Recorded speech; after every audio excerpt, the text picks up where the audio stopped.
Hi, I'm Sherlock. Welcome to my new mystery case. The thick November fog that shrouded London in that memorable year of 1891 seemed to carry with it an unusual burden of mystery and unease. I recall how the very air appeared to whisper of secret, as Holmes and I made our way through the gaslit streets toward the scene of what would prove to be one of the most perplexing cases in my long association with the great detective. It was Inspector Lestrade who had summoned us with his characteristic blend of professional duty and personal bewilderment, his telegram arriving at Baker Street just as the evening papers were announcing the death of Sir Peregrine Vale under circumstances so extraordinary that even the most sensational journals struggled to present them with their usual dramatic flair. Sir Peregrine Vale was a name that commanded respect throughout the legal circles of London. As a judge of the Queen's Bench, his reputation for impartial justice and scholarly deliberation had earned him both the gratitude of honest citizens and the grudging acknowledgment of those who found themselves on the wrong side of his verdicts. He was a widower of some years' standing, residing during the court sessions at his modest but well-appointed house on Campden Hill, where he lived quietly with a small household consisting of his butler Cobb, a housemaid, a young scullery girl named Susan, his secretary Mr. Felix Gardner, and his niece Miss Alice Vale, who served as his hostess and companion. The events of that fateful evening had unfolded with a terrible precision that seemed almost theatrical in its arrangement. Sir Peregrine had dined as usual at 7:30, engaging in pleasant conversation with his niece and secretary about matters of no particular consequence. The weather, which had been disagreeably wet for several days, showed signs of clearing, though a persistent draught troubled the drawing-room until the butler attended to the fire. At 9 o'clock, Sir Peregrine retired to his study with his customary dispatch-box and papers, mentioning that he had correspondence to complete and a judgment to review before morning. The study itself was a square, comfortable room at the rear of the house, furnished with the solid practicality that befitted a man of law.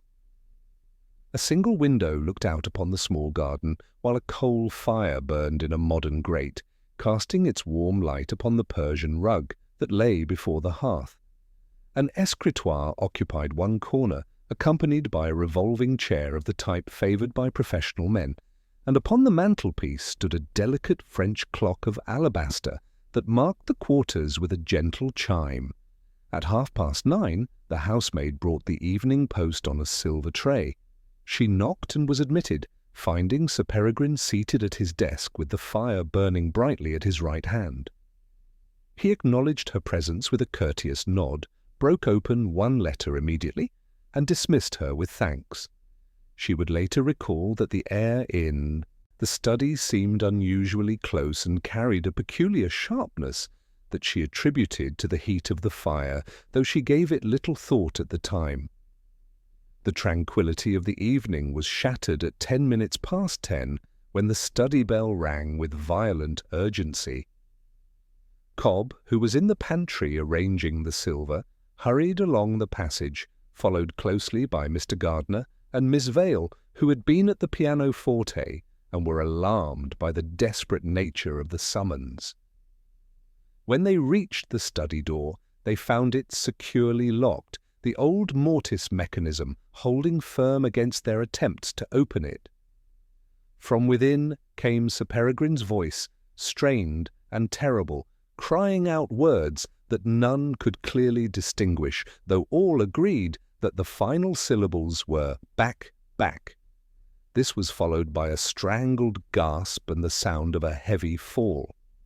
Their efforts to force the door proved futile until Mr. Gardner fetched a small axe from the kitchen, and with this implement and a poker they managed to break through the panel near the lock, allowing Cobb to reach inside and turn the key.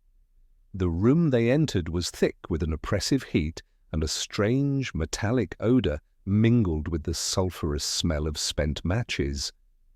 The fire had burned low, casting red shadows across the scene that greeted them.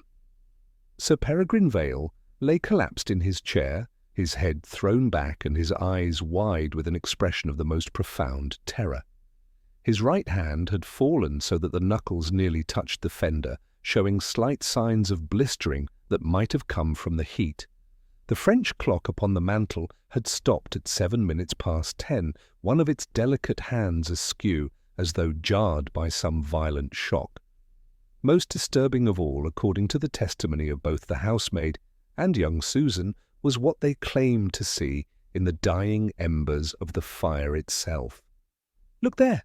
Susan had cried, pointing with a trembling finger toward the grate. "It's a face in the coals, a gentleman's face." Both servants swore that among the glowing embers they could discern the clear features of Mr. Lionel Carstairs, a gentleman who had not set foot in the house that evening. Carstairs was known to them as Miss Vale's suitor, a man who had received a decidedly cool reception from Sir Peregrine on his previous visits. Whether this apparition was merely the product of excited imagination or some trick of light and shadow, I cannot say, but the servant's conviction was absolute, and word of the phenomenon spread through the household like wildfire. Inspector Lestrade arrived within the hour and conducted his examination with his usual thoroughness. The window was found to be securely bolted from within, its lower sash immovable due to layers of paint and the swelling of damp wood. The chimney showed no signs of disturbance, save for a small white mark upon the left corner of the mantelpiece that the housemaid bashfully admitted might have come from her morning cleaning. In the grate, among the ordinary coal ash, Lestrade discovered several flecks of a whiter, fibrous material that burned with an unusual brightness when tested. Upon the desk were papers in Sir Peregrine's familiar handwriting, including an unfinished letter to his solicitor, and a curious memorandum bearing the words "Codicil Gardener, Tuesday," with a line struck through as if the pen had caught. The medical examination revealed no wounds upon the deceased, save for the minor burn I have mentioned. Sir Peregrine's watch, like the mantel clock, had stopped at a few minutes past 10. The key to the study door was found in his waistcoat pocket, and his signet ring, which the servants insisted he wore constantly, was mysteriously absent. Yet the room showed no signs of struggle or disturbance, as though death had come as suddenly and silently as a summer storm. When Holmes received Lestrade's urgent message, I found him in our Baker Street lodgings, his keen grey eyes already bright with the peculiar intensity that marked the beginning of a new investigation. He had read the morning papers, which had seized upon the story with their usual sensational enthusiasm, dubbing it "The Face in the Fire at Campden Hill," and speculating wildly about supernatural intervention in the affairs of English justice. There is often less of the supernatural in these matters than a pinch of poor chemistry and a dram of very human fear, Holmes observed, folding the newspaper with a decisive snap. "Pack your bag, Watson. Lestrade awaits us on Campden Hill, and I suspect we shall find that this apparent impossibility yields to the same logical principles that govern all human affairs, however cleverly they may be disguised." The hansom cab that bore us through the fog-shrouded streets toward Campden Hill seemed to navigate a world transformed by the November mist into something altogether more mysterious than the familiar London of daylight hours. Holmes sat beside me in contemplative silence, his sharp profile occasionally illuminated by the amber glow of a street lamp as we passed beneath it.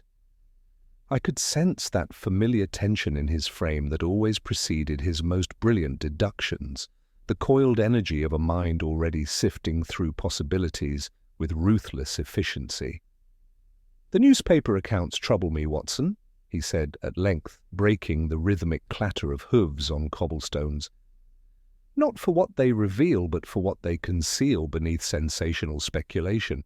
Consider the timing described by the witnesses. Sir Peregrine rings his bell at 10 minutes past 10, yet both timepieces in his study stopped at 7 minutes past the hour. This discrepancy of 3 minutes may prove far more significant than all the supernatural nonsense about faces in fires. You suspect the timepieces were deliberately stopped? I ventured. I suspect nothing yet, but I observe that fear and shock can stop a man's heart as surely as they can jar a delicate clockwork mechanism. The question is whether both occurred simultaneously, or whether one was arranged to suggest the other. Our cab drew to a halt before the neat Georgian residence, its windows glowing warmly against the encroaching darkness. Inspector Lestrade awaited us at the door, his weathered features bearing that expression of professional frustration I had come to recognize over our many years of collaboration.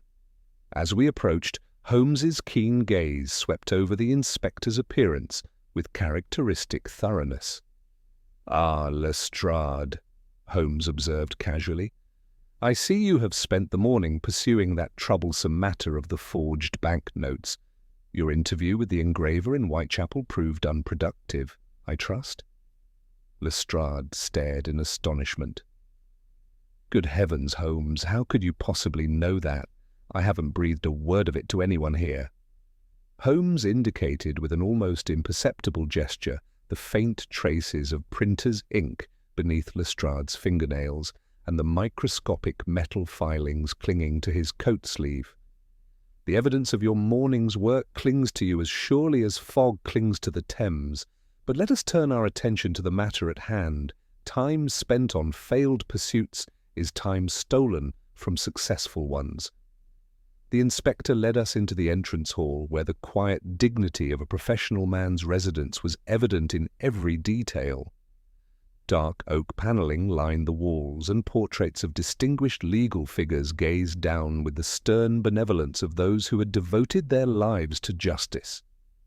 As we removed our coats, a young woman descended the staircase with measured grace, and I recognized her immediately as Miss Alice Vale from Lestrade's description.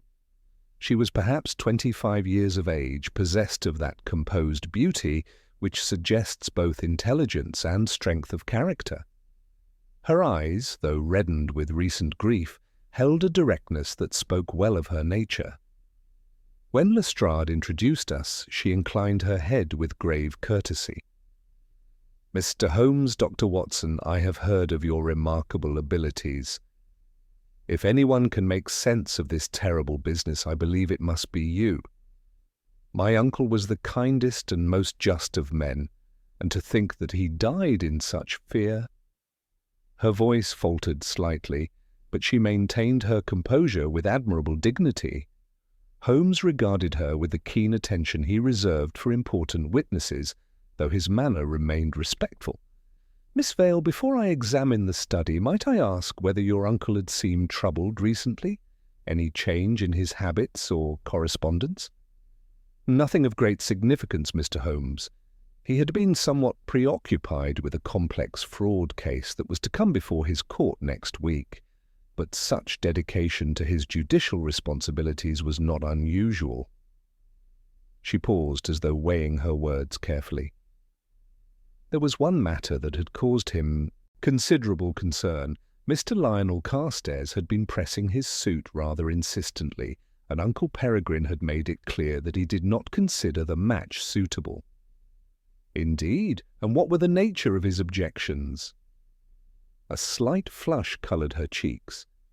Uncle Peregrine had made discreet inquiries and learned that Mr. Carstairs had debts he had not disclosed, as well as certain associations that gave cause for concern. When Uncle confronted him about these matters last Tuesday, their interview ended most unpleasantly. Mr. Carstairs accused my uncle of prejudice and suggested that his objections were based on social snobbery rather than legitimate concerns. Holmes exchanged a meaningful glance with me before continuing.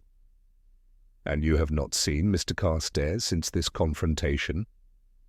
"Not for 3 days, Mr. Holmes.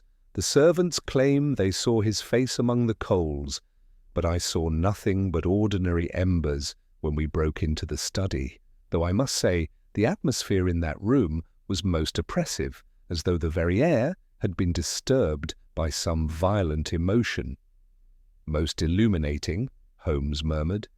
"Now, if you would direct us to the study, I should like to begin my examination while the scene remains undisturbed." The study presented itself much as Lestrade had described, though daylight lent a merciless clarity to its details.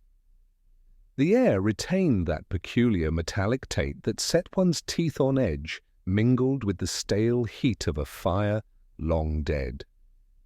Holmes went immediately to the grate, kneeling with the focused attention of a scientist approaching a crucial experiment. From his pocket, he withdrew a small envelope, and with the gentlest breath stirred the powdery ash. From it, he teased 2 filaments, so fine I mistook them for hairs, until he touched a match to one end.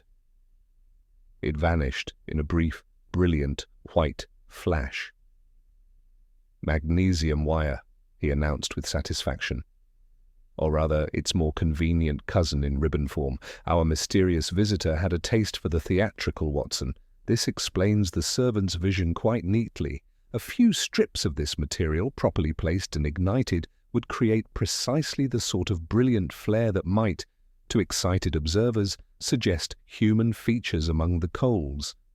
He pointed with his pipe stem to a faint, chalky smear on the left corner of the mantelpiece. "Observe the residue.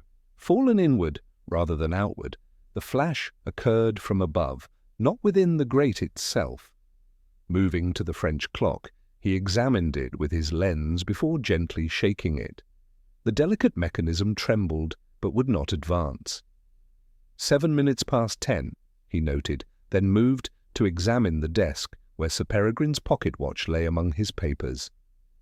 Yet the watch shows the same time, and the bell was rung at 10 minutes past. 3 minutes, Watson. 3 minutes during which something occurred that we have not yet accounted for. Holmes continued his methodical examination, noting the positions of the chair, the arrangement of papers, and the curious memorandum with its half-erased line. When he had completed his survey, he turned to us with that inward light in his eyes that so often heralded revelation. "The room tells its story clearly enough," he said, "though it speaks in a language that requires careful translation. Sir Peregrine Vale died of shock, that much is certain, but the shock was carefully orchestrated by someone with both access to this house and knowledge of theatrical effect. The question now is not how this was accomplished, but by whom, and why they chose such an elaborate method when simpler means lay readily at hand." Holmes moved with characteristic precision to examine the bell pull that hung beside the fireplace, drawing the braided cord through his fingers with the delicate touch of a pianist testing the tension of strings.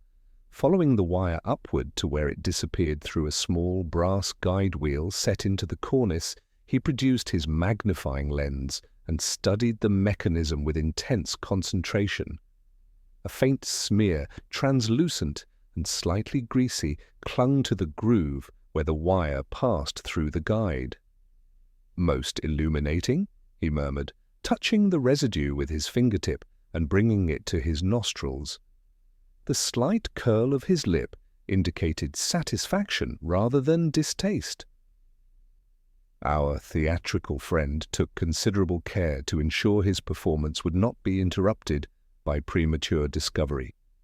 This substance would have muffled the bell's movement until the crucial moment.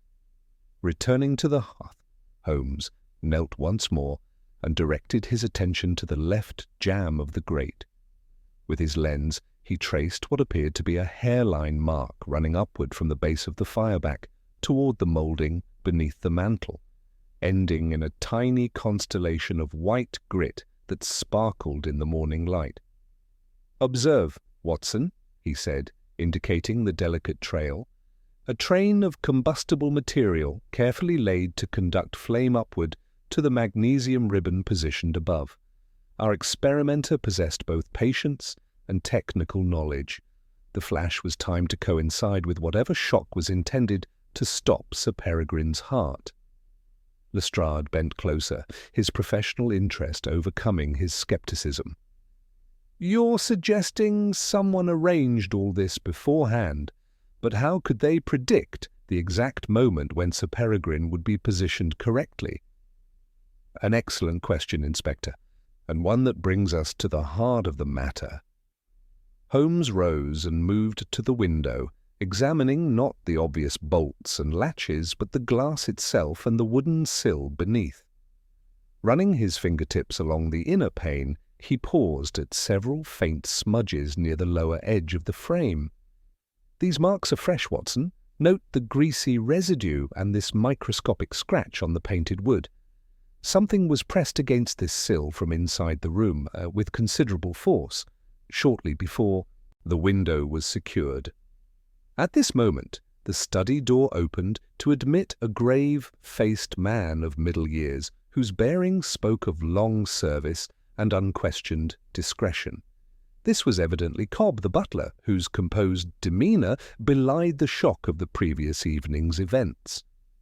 "Mr. Holmes," Lestrade said, "this is Cobb, who has served Sir Peregrine for nearly 15 years. Perhaps he can shed light on his master's final hours."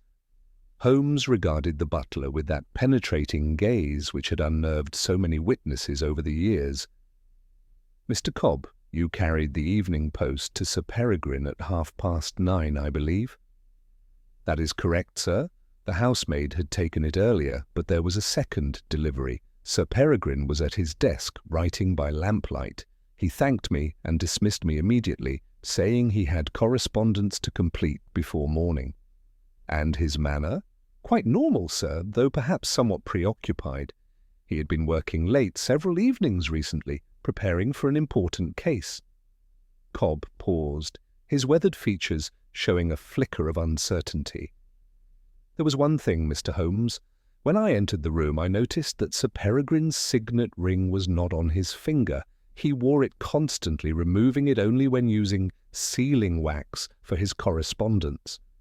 Holmes's eyes sharpened with interest. "Indeed? And where would he place it on such occasions?" Cobb indicated a small china dish at the edge of the desk. "In that saucer, sir. I see there is still wax residue there and a faint mark where the ring would have rested, but the ring itself is gone." Moving to the desk, Holmes examined the dish and the papers scattered across the blotter. The unfinished letter to Sir Peregrine's solicitor lay open, its wax seal begun but not completed. More intriguing still was the memorandum bearing the notation "Codicil Gardiner, Tuesday," with a line struck through the text. "Most curious," Holmes observed, holding the memorandum to the light. "The ink is fresh, the paper unmarked by age. This was written yesterday evening, and the alteration made almost immediately afterward. Mr. Cobb was Sir Peregrine, in the habit of making notes about his will?" "Not to my knowledge, sir. Such matters he discussed only with Mr. Blackwood, his solicitor, and occasionally with Miss Vale regarding charitable bequests." At this juncture, a younger man appeared in the doorway, his pale features and red-rimmed eyes testifying to the shock of recent events. Mr. Felix Gardiner possessed the scholarly air common to those who had spent their youth in academic pursuits, though his clothing bore the subtle marks of careful economy that spoke of modest circumstances. "Mr. Holmes," he said, extending his hand with grave formality, "I am Felix Gardiner, Sir Peregrine's secretary. Inspector Lestrade has informed me of your involvement in this tragic affair. I confess myself entirely bewildered by what has transpired." Holmes studied the young man with characteristic intensity. "Mr. Gardiner, you have been in Sir Peregrine's employ for how long?" "Nearly 2 years, sir. I came to him upon completing my studies at Cambridge, with hopes of eventually reading for the bar myself. Sir Peregrine was most generous in sharing his knowledge and allowing me to observe court proceedings." "And yesterday evening after dinner you saw Sir Peregrine retire to his study?" "Yes, sir. He mentioned having correspondence to complete and papers to review for today's session. His manner was composed, though he did express some irritation about persistent interruptions to his work. A slight flush coloured Gardner's cheeks. I believe he was referring to Mr. Carstairs's continued importunities regarding Miss Vale. Holmes exchanged a meaningful glance with me before continuing. You were present when the study door was forced? Indeed, sir. The sound of the bell was most alarming, quite unlike Sir Peregrine's usual measured summons. When we heard those terrible cries from within and found the door locked, I felt certain some intruder had gained access, though I could not imagine how. Lestrade, who had been examining the remaining correspondence, approached with a letter in his hand. Holmes, this arrived with yesterday's evening post. It may be of considerable interest. Holmes accepted the letter, noting immediately the expensive paper and elegant watermark. The message was brief, but significant. My dear Sir Peregrine, I write to inform you that recent developments have made it necessary for me to reconsider my position regarding the matter we discussed on Tuesday last. I believe you will find that circumstances have altered sufficiently to warrant a revision of your previous judgment. I shall call upon you this evening at 10 o'clock to discuss these new considerations. Your obedient servant, L. Carstairs. The silence that followed this revelation was profound. Miss Vale, who had remained quietly in the doorway during our interview, stepped forward with evident agitation. But that is impossible, Mr. Holmes. Mr. Carstairs did not call last evening. I was in the drawing-room until past 10 o'clock, and no visitor was announced. Besides, after Tuesday's unpleasant scene, I cannot believe my uncle would have agreed to receive him. Holmes examined the letter more closely, holding it up to the window light. The paper is genuine, and the handwriting appears consistent throughout. Yet observe, Watson, how the ink catches the light differently in certain passages. Some portions seem to have been written with a different pen, or perhaps at a different time. Most interesting, I observed, noting the subtle variations Holmes had detected. Mr. Gardner, Holmes continued, are you familiar with Mr. Carstairs's hand? I have seen it on several occasions when he has left cards or brief notes for Miss Vale. This appears consistent with my recollection, though I am no expert in such matters. Holmes folded the letter carefully and placed it in his pocket. Inspector Lestrade, I believe it would be advisable to interview Mr. Carstairs at the earliest opportunity. His whereabouts last evening require immediate clarification. Already in hand, Holmes. I sent Constable Morrison to his lodgings in Bloomsbury first thing this morning. Lestrade's expression grew grave. Carstairs was not at home, and his landlady reports he has not been seen since Tuesday evening. This intelligence cast a new and sinister shadow over our investigation. Holmes moved to the French clock on the mantelpiece, examining it once more with his lens. The delicate mechanism, frozen at 7 minutes past 10, seemed to mock our efforts to understand the precise sequence of events. The elaborate nature of this crime troubles me greatly, Holmes said, his voice taking on that tone of intense concentration I had come to recognize. We have theatrical effects designed to create supernatural terror, a missing suitor with apparent motive, a letter that may or may not be genuine, and a victim who died of shock in a locked room. Yet beneath this apparent chaos, I begin to perceive a pattern of remarkable cunning. He turned to face us, and I saw in his keen grey eyes that peculiar light which always preceded his most brilliant insights. The magnesium flare, the carefully timed bell, the missing signet ring, the unfinished correspondence about a codicil, and now a man who has vanished precisely when his presence would be most incriminating. These are not random elements, gentlemen. They are threads in a tapestry of misdirection woven by a mind of considerable intelligence and ruthless determination. The study seemed to grow colder as Holmes spoke, and I felt that familiar thrill of anticipation that marked the beginning of one of our most challenging cases. Whatever dark truth lay hidden behind Sir Peregrine's death, I knew that Holmes would pursue it with relentless logic until every mystery was laid bare. Holmes's penetrating gaze swept the assembled household members before settling on the two female servants who had first witnessed the aftermath of Sir Peregrine's death. "I should like to speak with Mary and Susan," he announced, with that gentle authority he reserved for those of humble station. "Their observations may prove more valuable than they imagine." The housemaid, Mary Beale, stepped forward with the respectful curtsy of one accustomed to service, while young Susan lingered behind her, eyes bright with a mixture of fear and fascination. Holmes's manner, which could be brusque with men of business, softened perceptibly as he addressed them. "Mary, you brought the Evening Post at 9:30, Holmes began, his voice kind but precise. "Describe the room exactly as you found it."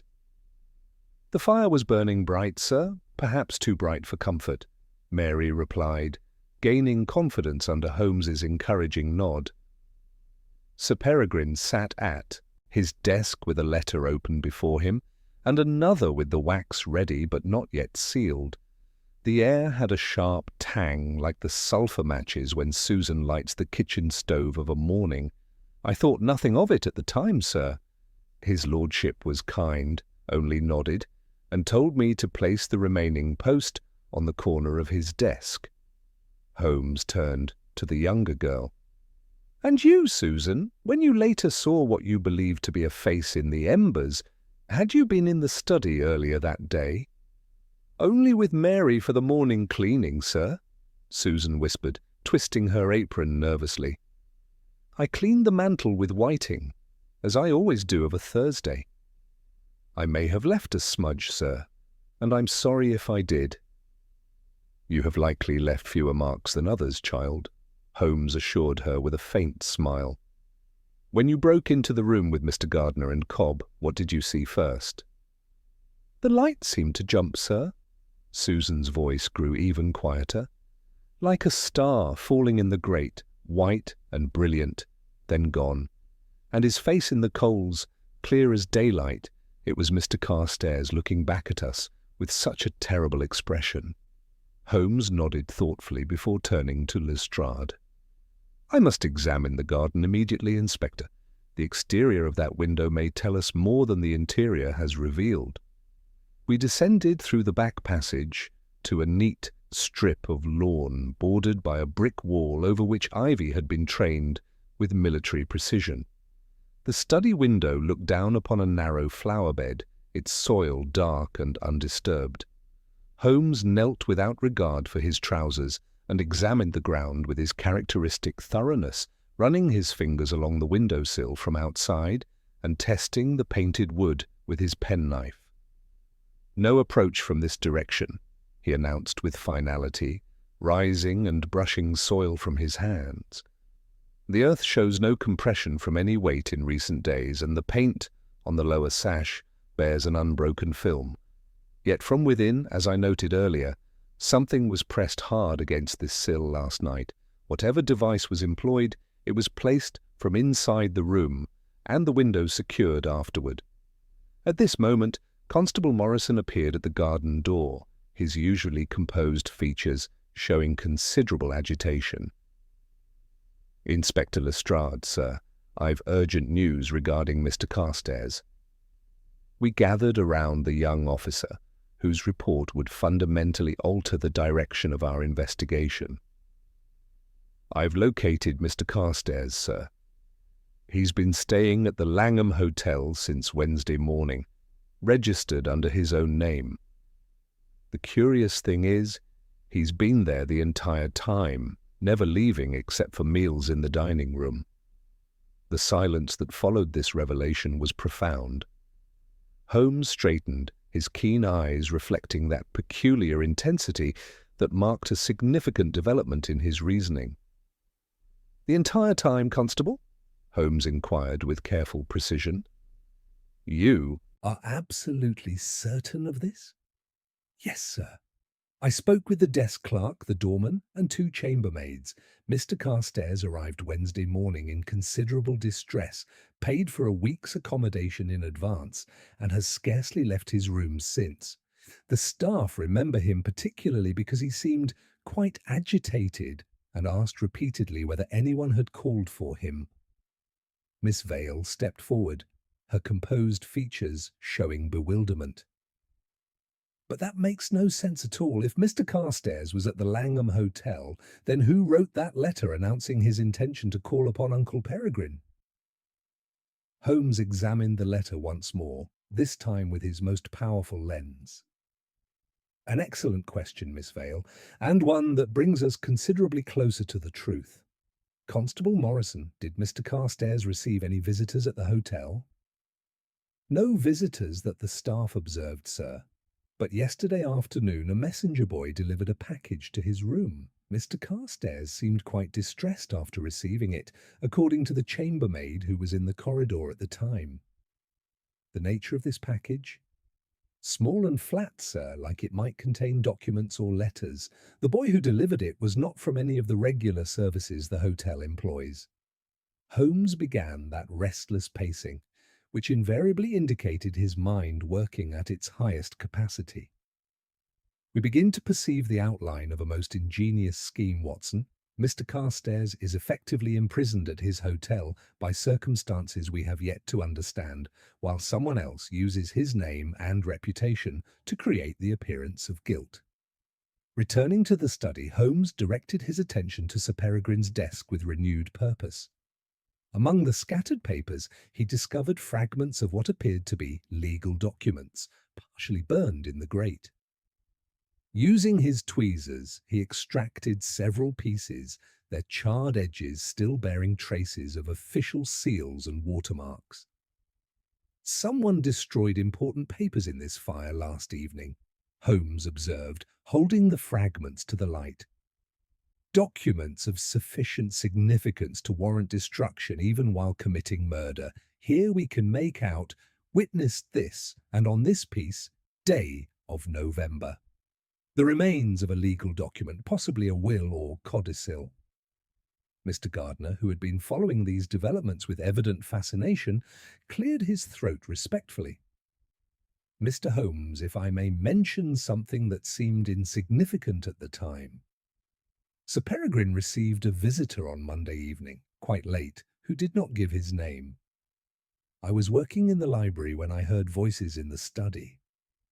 They spoke for perhaps 20 minutes, and when the visitor departed, Sir Peregrine seemed much troubled." Holmes's attention sharpened immediately. "A confidential visitor? Did you observe anything of this caller?"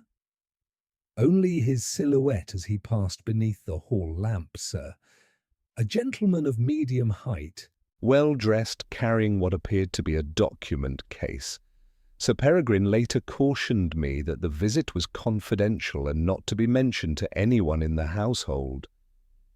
"Most illuminating," Holmes murmured. "And there was another matter, I believe, regarding an insurance assessor who had been troubling Sir Peregrine about his collection of legal manuscripts." "Indeed, sir. The man called twice this week, claiming to assess the value of Sir Peregrine's documents for insurance purposes. Sir Peregrine found his credentials questionable and his knowledge of legal documents suspiciously extensive for someone supposedly concerned only with their monetary worth." Holmes moved to the window, his sharp profile silhouetted against the grey November light. "Watson, we begin to perceive the true complexity of this affair. Someone with intimate knowledge of this household, access to high-quality writing materials, and familiarity with both legal documents and theatrical effects has orchestrated Sir Peregrine's death with remarkable precision." He turned back to face us, his expression showing that curious blend of admiration and determination that marked his engagement with a truly formidable adversary. The magnesium flare was designed not merely to create supernatural terror, but to focus suspicion on Mr. Carstairs, whose face the servants believed they saw in the flames.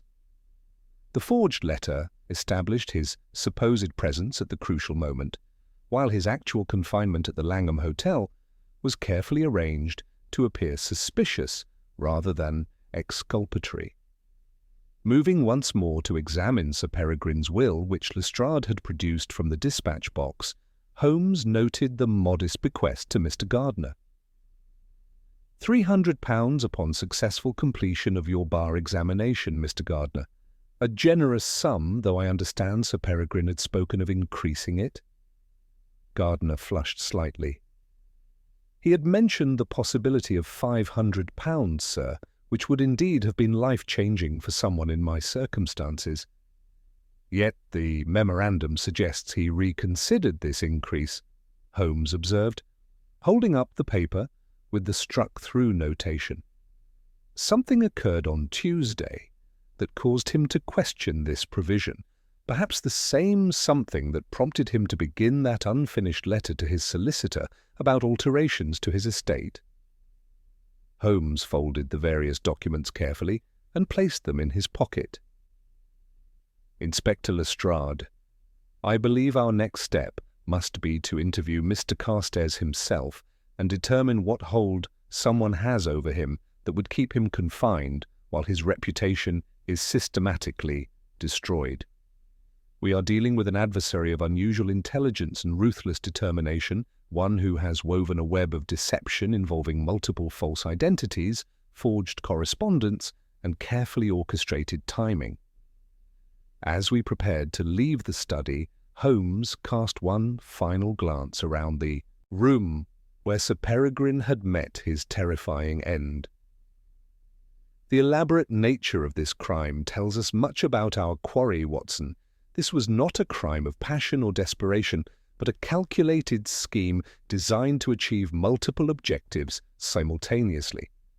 The death of Sir Peregrine, the incrimination of Mr. Carstairs, and the concealment of some deeper secret that connects them all. The fog had begun to lift as we made our way back towards central London, but the mystery surrounding Sir Peregrine's death had only deepened. Whatever dark truth lay hidden beneath this carefully constructed facade of supernatural terror and obvious guilt, I knew that Holmes would pursue it with his characteristic relentless logic until every deception was exposed and every question answered.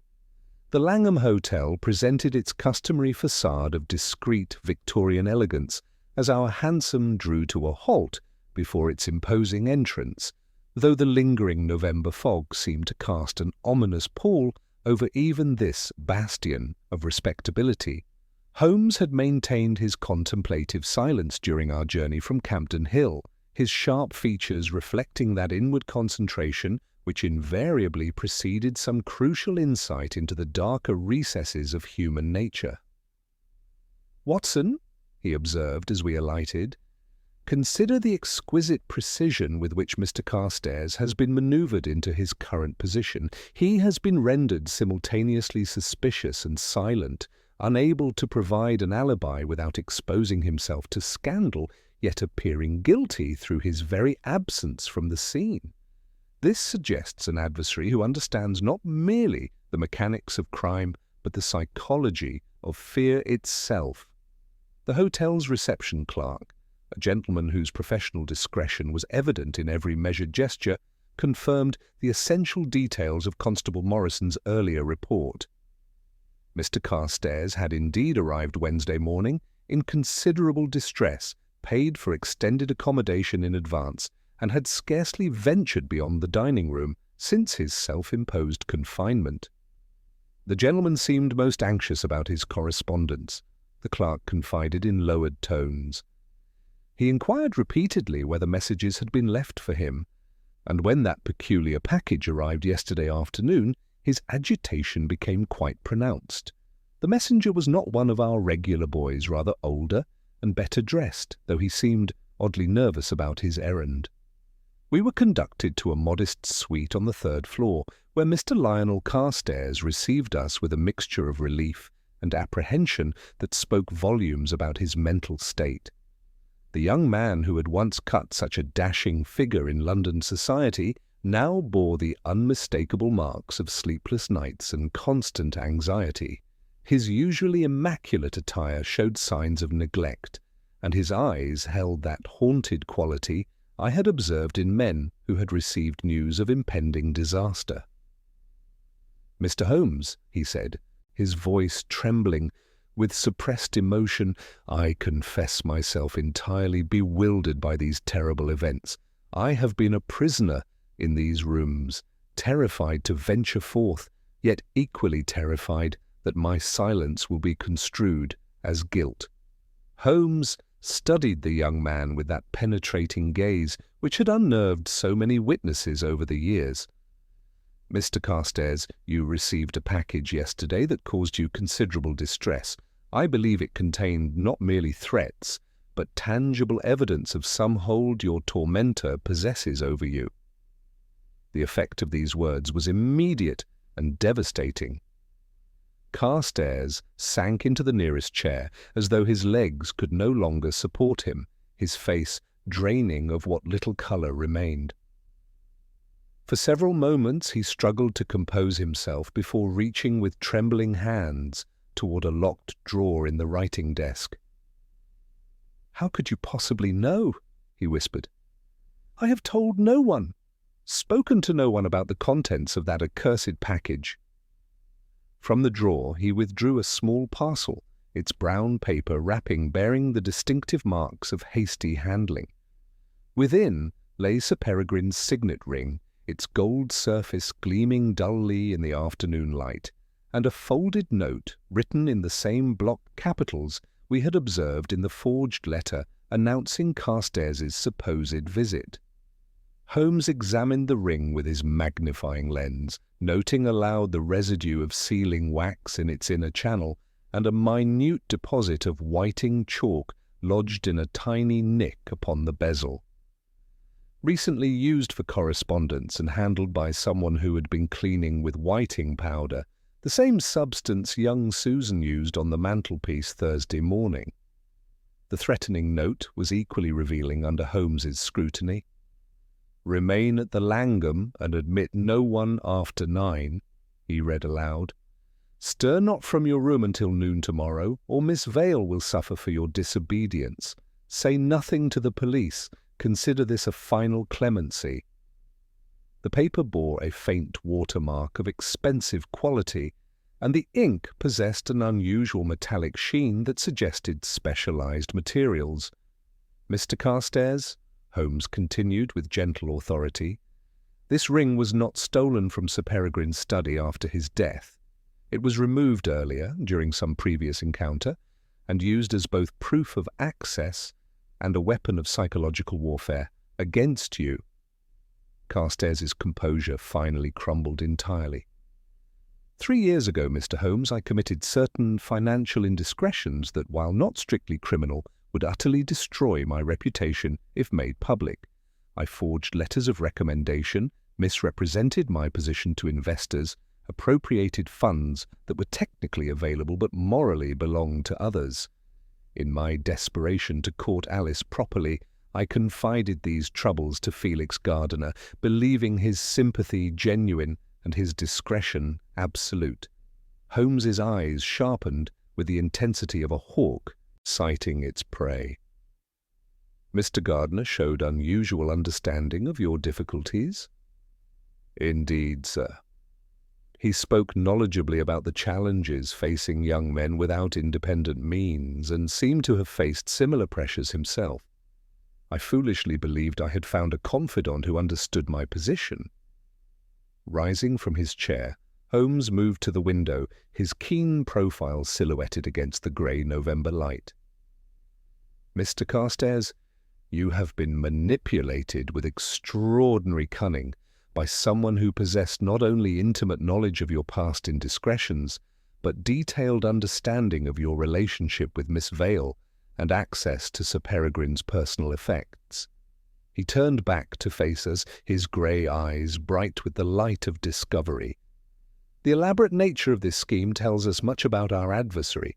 The magnesium flare designed to project your face into the fire, the forged letter, establishing your supposed presence at the crucial moment, your enforced silence through blackmail, and now the production of Sir Peregrine's signet ring as final proof of your guilt.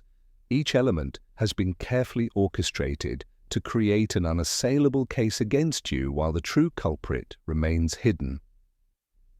Holmes folded the threatening note carefully and placed it alongside the other evidence we had gathered. Yet the very sophistication of this deception reveals its weakness. Such elaborate misdirection is unnecessary unless the true motive for Sir Peregrine's death would be immediately obvious to any competent investigation. Someone feared that normal inquiry would quickly establish both your innocence and their own guilt.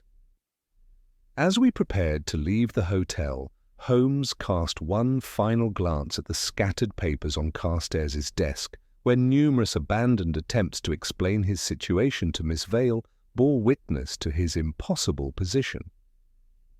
"Inspector Lestrade," Holmes said as we descended to the lobby, "I believe we must immediately examine Mr. Felix Gardner's background and recent activities with the utmost thoroughness. We are dealing with an adversary who has demonstrated remarkable knowledge of legal procedures, access to specialized materials, and intimate familiarity with the Vale household.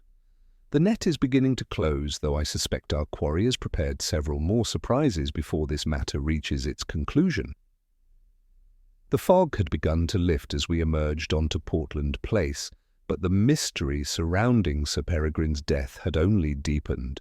Whatever dark truth lay hidden beneath this carefully constructed facade of supernatural terror and obvious guilt, I knew that Holmes would pursue it with his characteristic, relentless logic until every deception was exposed and every question answered. Our departure from the Langham Hotel found Holmes in that state of intense cerebral activity which invariably preceded his most brilliant deductions.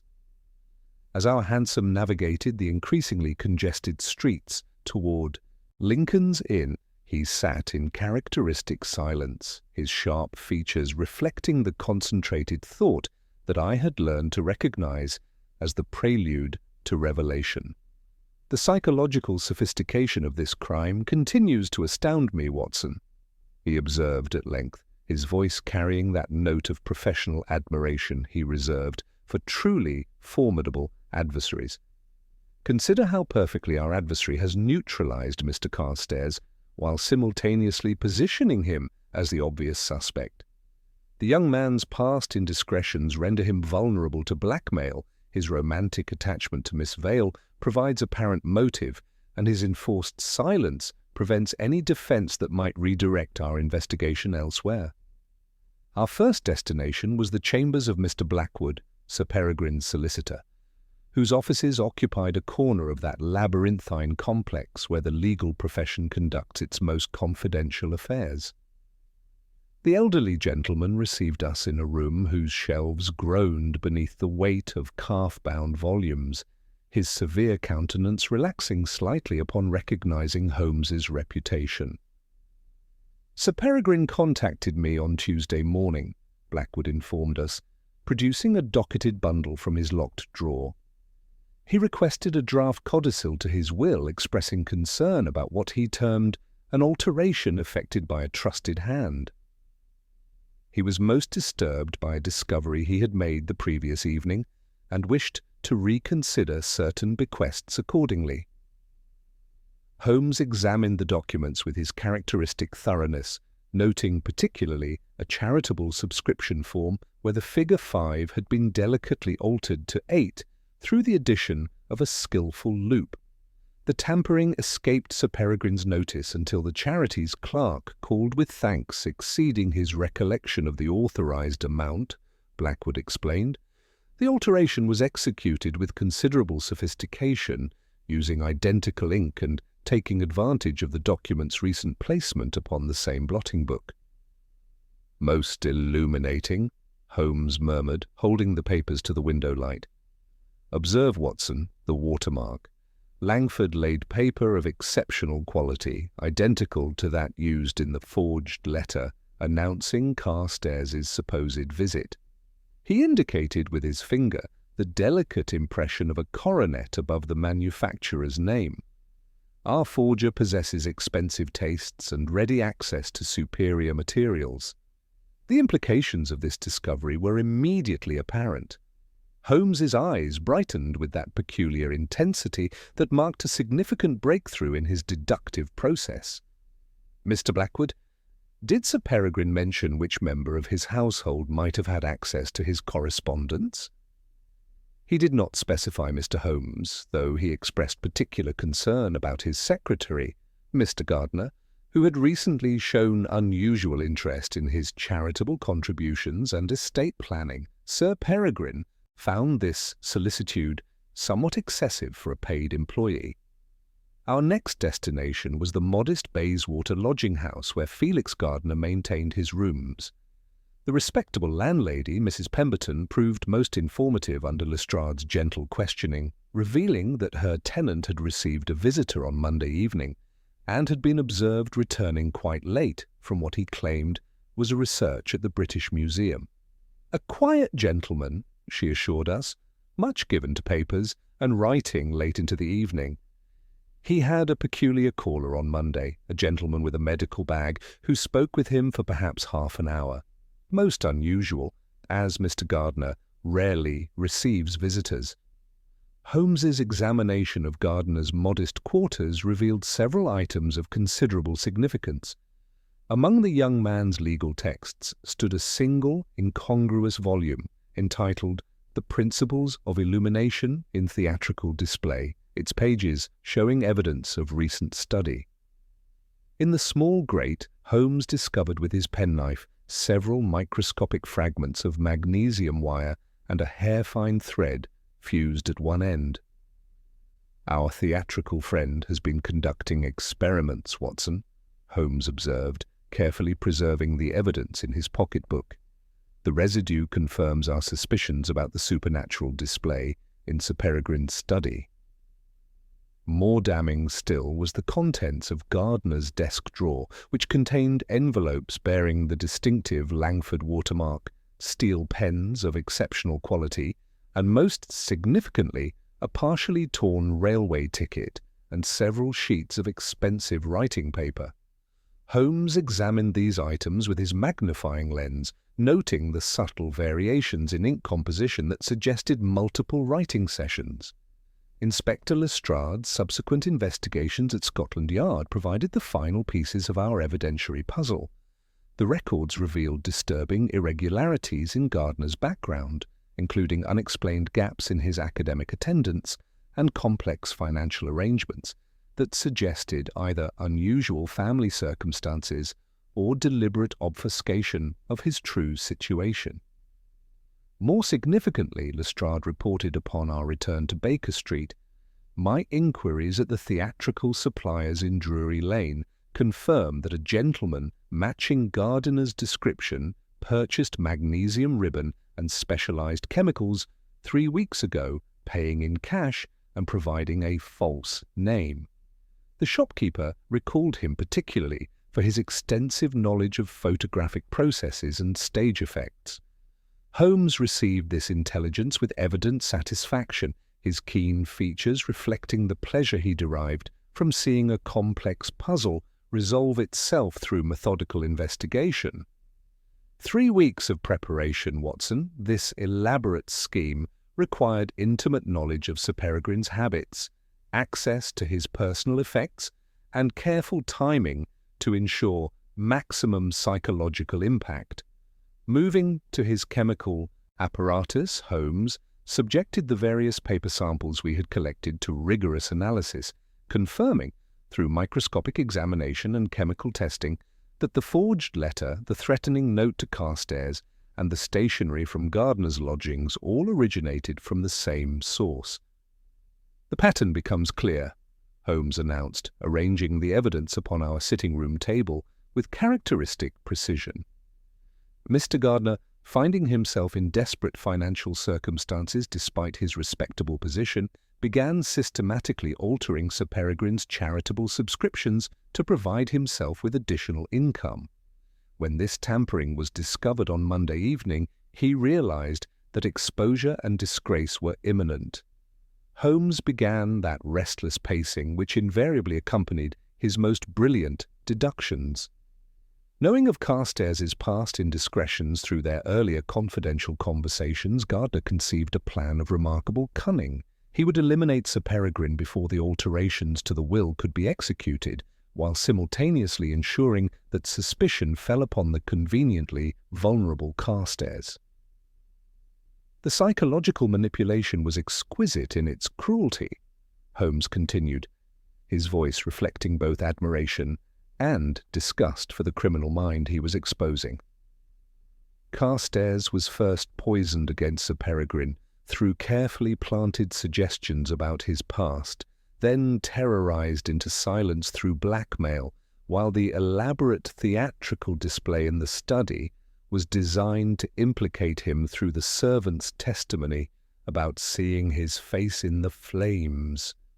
As evening approached, Holmes gathered the various threads of evidence we had assembled, his expression showing the focused intensity of a general preparing for the final assault in a long campaign. "The time has come, Watson, to confront Mr. Gardner with the fruits of our investigation, yet we must proceed with extreme caution, for we are dealing with a mind that has already demonstrated remarkable resourcefulness and complete absence of moral restraint." The fog had begun to thicken once more as we prepared to return to Campden Hill, and I felt that familiar mixture of anticipation and apprehension that marked the approach of one of Holmes's most dangerous gambles. Whatever final revelations awaited us in that house where Sir Peregrine had met his terrifying end, I knew that the next few hours would determine whether justice would triumph over one of the most ingenious criminal schemes we had ever encountered. The evening mist had transformed Campden Hill into a landscape of shadows and uncertainty as our hansom approached Sir Peregrine's residence for what Holmes had grimly predicted would be our final visit. The windows of the house glowed with subdued warmth against the encroaching darkness, yet there was something ominous in the very tranquillity of the scene that set my nerves on edge. Holmes sat beside me, and in contemplative silence, his sharp profile occasionally illuminated by the amber glow of passing street lamps, his mind clearly occupied with the delicate strategy required to unmask a criminal of such exceptional cunning. "Watson," he said at length, his voice carrying that note of concentrated purpose I had learned to associate with his most dangerous gambles, "we must proceed with extreme caution this evening. Mr. Gardner has already demonstrated remarkable resourcefulness in covering his tracks, and a cornered adversary of his intelligence may prove capable of desperate measures. I intend to force his hand through a carefully orchestrated deception." Upon our arrival, we were admitted by the faithful Cobb, whose grave demeanour reflected the continued atmosphere of mourning that pervaded the household. Miss Vale received us in the drawing-room with that composed dignity which had marked her bearing throughout these trying circumstances, while Mr. Gardner rose from his position at the escritoire, where he had been attending to correspondence with his characteristic scholarly precision. Holmes assumed an air of distraction that I recognized as one of his most effective theatrical poses. "My apparatus is at Baker Street," he announced, with a suddenness that caused all present to start. "I require it here by 9 of the clock. Inspector, we must develop the latent traces upon the bell pull and the window frame. The chemical reagent will reveal the last hand that handled them before Sir Peregrine rang in his extremity." Lestrade, who had learned to read Holmes's subtlest signals over our years of collaboration, gave a barely perceptible nod. "Very good, Mr. Holmes. We shall need to clear the study and have no one enter until the experiment is complete." "Quite so," Holmes returned, moving with quick, nervous steps that transformed his usual controlled demeanour. "Cobb, you will secure the study immediately. Miss Vale, I beg you to suffer this brief inconvenience. No one is to disturb so much as a paper until we return at 9. Mr. Gardner, I should like you to gather every memorandum relating to Sir Peregrine's charitable subscriptions. all of them, without exception. The effect upon Gardner was immediate and telling. A slight flush coloured his scholarly features, and his hands trembled almost imperceptibly as he inclined his head with forced steadiness. "Certainly, Mr. Holmes, I shall collect them at once." We departed with theatrical haste, Holmes pausing only to enjoin Cobb once more, not to allow a footstep across the threshold of the study. Yet instead of proceeding to Baker Street, Holmes guided us through the garden entrance and into the darkened house, through the servants' quarters, where Lestrade had positioned constables at strategic points throughout the building. "You perceive my strategy, Watson?" Holmes whispered, as we made our way silently through the back passages.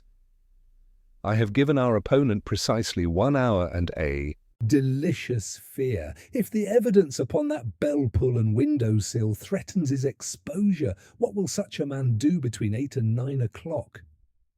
"Attempt to remove it," I replied, struck by the elegance of his trap.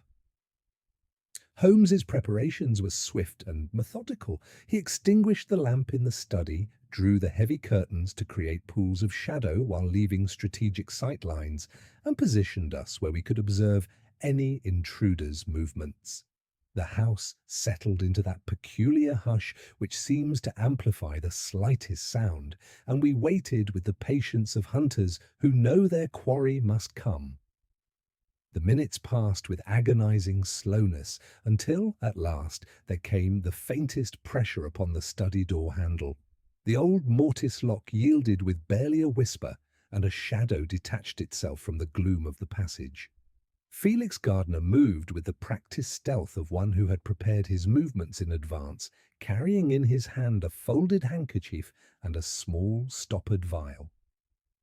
Instead of approaching the obvious evidence at the window, he moved directly to the fireplace and, standing upon the fender, raised the chemical-soaked cloth to the brass guide wheel of the bell-pull. The pungent odour of some corrosive spirit filled the air as he worked to erase the telltale residue of his earlier tampering. "Patience, Mr. Gardner," came Holmes's voice, level and cold as winter steel. "If you will descend from that precarious perch, we may save the carpet the indignity of your fall." Gardner froze, the handkerchief still pressed to the brass fitting. For a heartbeat, the only movement in the room was the faint rise and fall of his shoulders. Then, with admirable self-command that spoke to his intelligence even in defeat, he stepped down and turned to face us, the handkerchief drooping from his hand like a white flag of surrender. Holmes moved to illuminate the gas jets, casting harsh light across the scene. "The chemical traces you sought to destroy, Mr. Gardner, were indeed significant, but not nearly so damning as your present attempt to erase them." He indicated the vial in Gardner's other hand. "Muriatic acid, I believe? Quite effective for removing metallic residues, though rather too late for your purposes." From his coat, Holmes produced the various pieces of evidence we had accumulated throughout our investigation. The altered charitable subscription, the forged letter announcing Carstairs' supposed visit, the fragments of magnesium wire, and finally, with dramatic deliberation, Sir Peregrine's signet ring. "Each piece tells its own story, Mr. Gardner," Holmes continued, his voice carrying the inexorable weight of absolute certainty. "The ring, taken during your Monday evening visit when you came disguised as an insurance assessor. The magnesium apparatus purchased 3 weeks ago from the theatrical supplier in Drury Lane. The electrical ignition system triggered from this very window to create your supernatural display at the precise moment of Sir Peregrine's terror." Gardiner's scholarly composure crumbled visibly as each revelation struck home. His face drained of colour, and his hands began to shake with the tremors of a man watching his carefully constructed world collapse around him. "The psychological sophistication of your scheme was remarkable," Holmes observed with that clinical detachment he reserved for his most complex cases. You understood that Mr. Carstairs' past indiscretions made him vulnerable to blackmail, that his romantic attachment to Miss Vale provided apparent motive, and that his enforced silence would prevent any defence that might redirect suspicion elsewhere. But you made one crucial error, Mr. Gardner, Holmes continued, his grey eyes reflecting the gaslight like steel. You underestimated the power of methodical investigation to pierce through even the most elaborate deceptions. The very sophistication of your misdirection ultimately betrayed you, for such complex schemes leave complex traces. Gardner's final attempt at defiance came in a voice hoarse with desperation. Circumstantial evidence, Mr. Holmes. Clever deductions, perhaps, but hardly sufficient for a court of law. Holmes smiled with cold satisfaction as Inspector Lestrade stepped forward with the handcuffs. On the contrary, Mr. Gardner, we have your fingerprints upon the electrical apparatus, testimony from multiple witnesses regarding your suspicious activities, and most damning of all, your own actions this evening in attempting to destroy evidence. The net has closed, and there is no escape.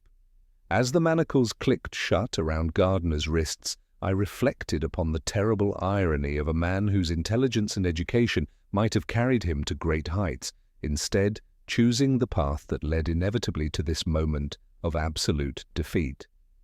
The elaborate scheme that had seemed so perfect in conception had been undone by the relentless logic of Sherlock Holmes, proving once again that no criminal, however clever, could ultimately triumph over the methodical application of reason and observation.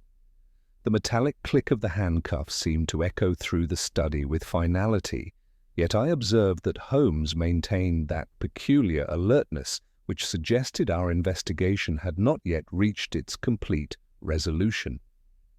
His keen grey eyes remained fixed upon Gardner with an intensity that spoke of deeper currents still running beneath the surface of this apparently concluded case.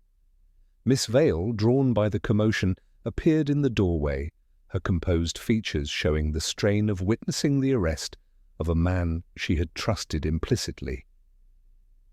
Mr. Gardner, Holmes said, with that deceptive quietness which I had learned to recognize as the prelude to his most devastating revelations, your confession regarding the altered charitable subscriptions, while truthful as far as it goes, represents merely the surface of a far more complex criminal enterprise.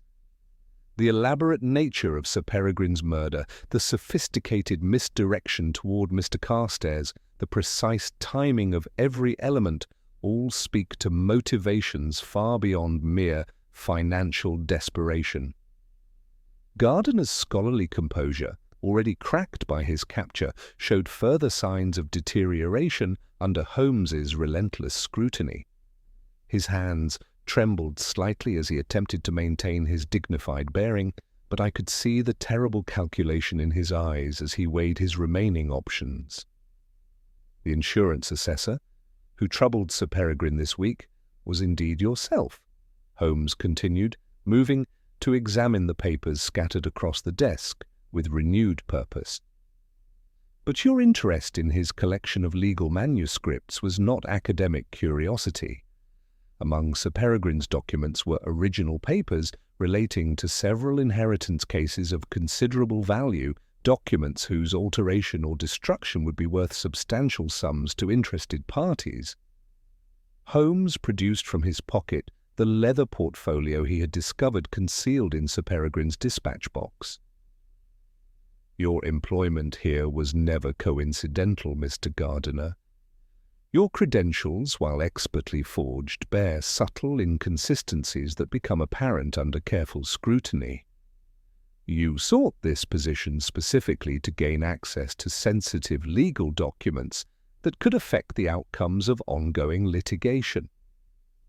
The revelation struck Gardner like a physical blow, and for a moment I thought he might collapse entirely.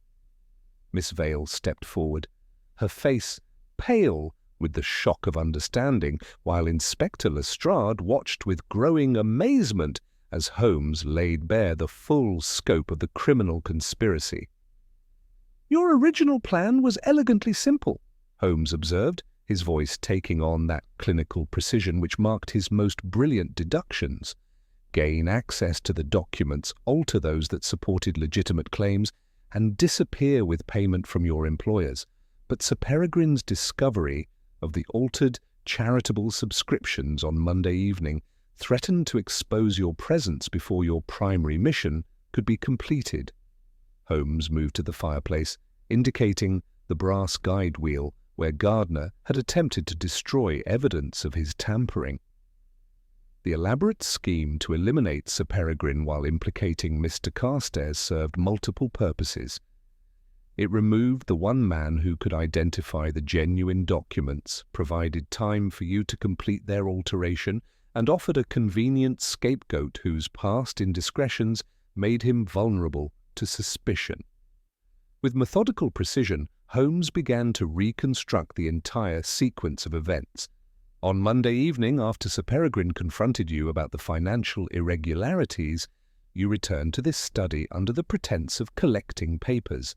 During this visit, you installed the electrical triggering device upon the windowsill, concealed to blend with the painted frame. You also applied the greasy substance to the bell-pull mechanism to delay its audible response. Most crucially, you stole Sir Peregrine's signet ring while he was momentarily distracted. Holmes held up the ring, its gold surface catching the gaslight. This became your instrument of blackmail against Mr. Carstairs, forcing him into isolation at the Langham Hotel while you completed your preparations. The forged letter announcing his supposed visit at 10 o'clock was written on expensive Langford-laid paper, the same quality you had purchased for your document forgeries. The detective's reconstruction continued with inexorable logic. On the fatal evening, you positioned magnesium ribbon above the fireplace, connected by a fine wire to your electrical device. At precisely 7 minutes past 10, as Sir Peregrine worked at his desk, you triggered the mechanism from outside.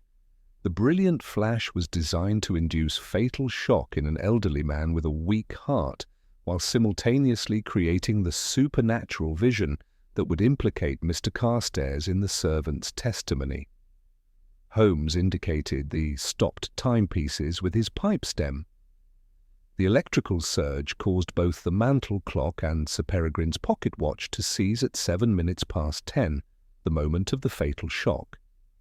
Yet the bell was not rung until 10 minutes past the hour, creating the 3-minute discrepancy that initially puzzled us.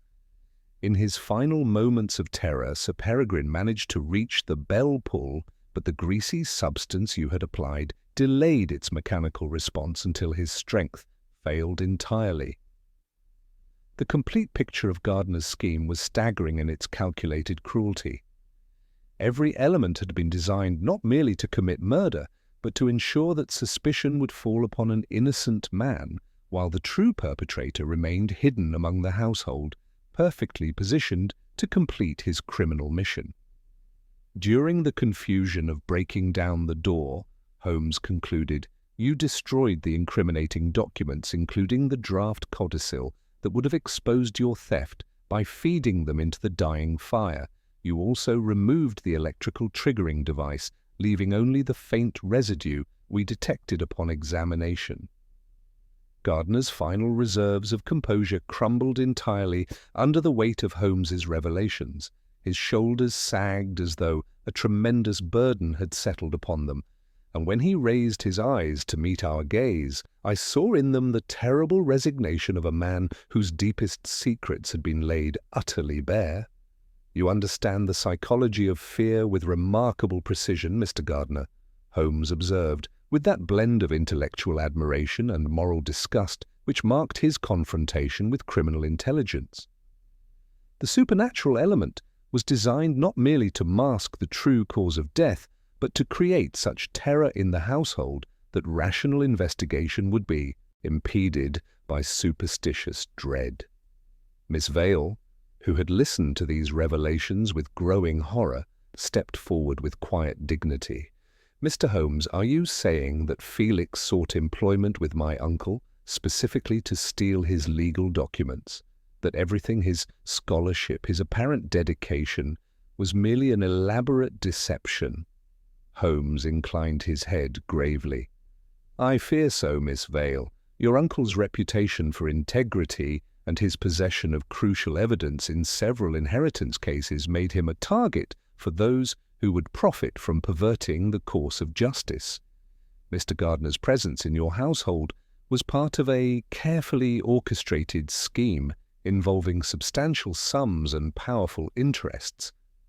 Inspector Lestrade, who had been following these developments with professional fascination, stepped forward with renewed authority. "Felix Gardner, you are under arrest not merely for the murder of Sir Peregrine Vale, but for conspiracy, fraud, forgery, and the attempted perversion of justice in multiple legal proceedings."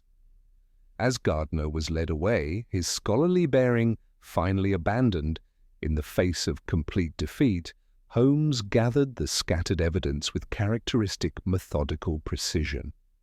The elaborate scheme that had seemed so perfect in conception had been undone by the criminal's own inability to resist the temptation of petty theft alongside his grander design. "The irony is profound, Watson," Holmes observed, as we prepared to leave the study where so much deception had been practiced. Had Gardner been content with his original mission, he might well have succeeded, but greed compelled him to risk everything for a few pounds in altered charitable subscriptions. In seeking to steal the small, he exposed himself to the loss of the great. The November fog had begun to lift as we emerged from the house, revealing the first stars of a clear night sky. Yet the mystery of Sir Peregrine's death, which had seemed so supernatural in its manifestations, had yielded to the same logical principles that governed all human affairs, however cleverly they might be disguised by criminal ingenuity. The face seen in the fire had indeed been real, but it was the face of calculated evil rather than supernatural intervention, and justice had triumphed through the methodical application of reason over the most elaborate deception. The departure of Felix Gardner in Inspector Lestrade's custody should have marked the conclusion of our investigation, yet Holmes remained in the study with that peculiar restlessness which invariably indicated unresolved elements in his deductive process. His keen grey eyes continued to scan the room with renewed intensity, as though Gardner's removal had cleared his vision to perceive subtleties previously obscured by the immediate drama of capture. "Watson," he said at length, his voice carrying that note of concentrated thought which preceded his most significant insights, "the very completeness of Mr. Gardner's confession troubles me profoundly. A man of his intelligence, caught in such compromising circumstances, would naturally seek to minimize his culpability rather than provide such detailed admissions of guilt." Holmes moved to examine once more the correspondence scattered across Sir Peregrine's desk, his magnifying lens catching the gaslight as he studied the watermarks and ink compositions with scientific precision. "Consider the sophistication of this entire scheme, my dear fellow. The quality of the forged documents, the elaborate electrical apparatus, the intimate knowledge of legal procedures, the psychological manipulation of multiple parties. These elements suggest resources and expertise far beyond those available to a struggling secretary." Miss Vale, who had remained quietly in the doorway during our interrogation of Gardner, stepped forward with evident concern. "Mr. Holmes, there is something that has been troubling me since Felix's arrest. His employment with my uncle was facilitated by a recommendation that now seems significant in light of recent revelations." Holmes's attention sharpened immediately, his entire demeanour transforming with that electric intensity I had learned to associate with crucial breakthroughs. "Indeed, Miss Vale? And who provided this recommendation?" "That is what disturbs me most," she replied, her voice dropping to barely above a whisper. "The introduction came through Mr. Lionel Carstairs, who claimed to have encountered Felix through mutual acquaintances at his club. At the time, I thought it merely another example of Lionel's attempts to ingratiate himself with my uncle through helpful gestures. The effect of this revelation upon Holmes was immediate and profound. His sharp features reflected the concentrated effort of a mind working at its highest capacity as seemingly disconnected facts suddenly revealed their hidden connections. The pipe trembled slightly in his hand as he grasped the full implications of Miss Vale's disclosure. "Mr. Carstairs recommended Gardiner for his position?" Holmes repeated, his voice deadly quiet. "When did this recommendation occur, Miss Vale?" "Nearly 2 years ago, just after Lionel began paying court to me. He presented Felix as a brilliant young scholar in need of practical experience, and my uncle was impressed by his credentials and scholarly manner."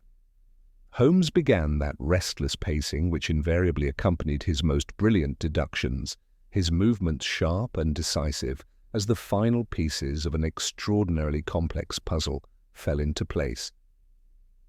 "Watson, we have been most expertly deceived. The conspiracy against Sir Peregrine was far more sophisticated than even I initially suspected." He turned to face Miss Vale with an expression of profound gravity, his grey eyes reflecting both admiration for the criminal intelligence involved and deep sympathy for her situation. "I fear, Miss Vale, that Mr. Carstairs' romantic pursuit of your affections was never genuine. His entire courtship served merely as a pretext to place his confederate within your uncle's household, where Gardiner could gain access to the legal documents that were their true objective."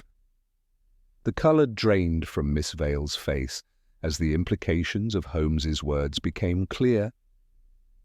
She grasped the back of a chair for support, her composed features showing the shock of understanding that everything she had believed about her relationship had been an elaborate deception.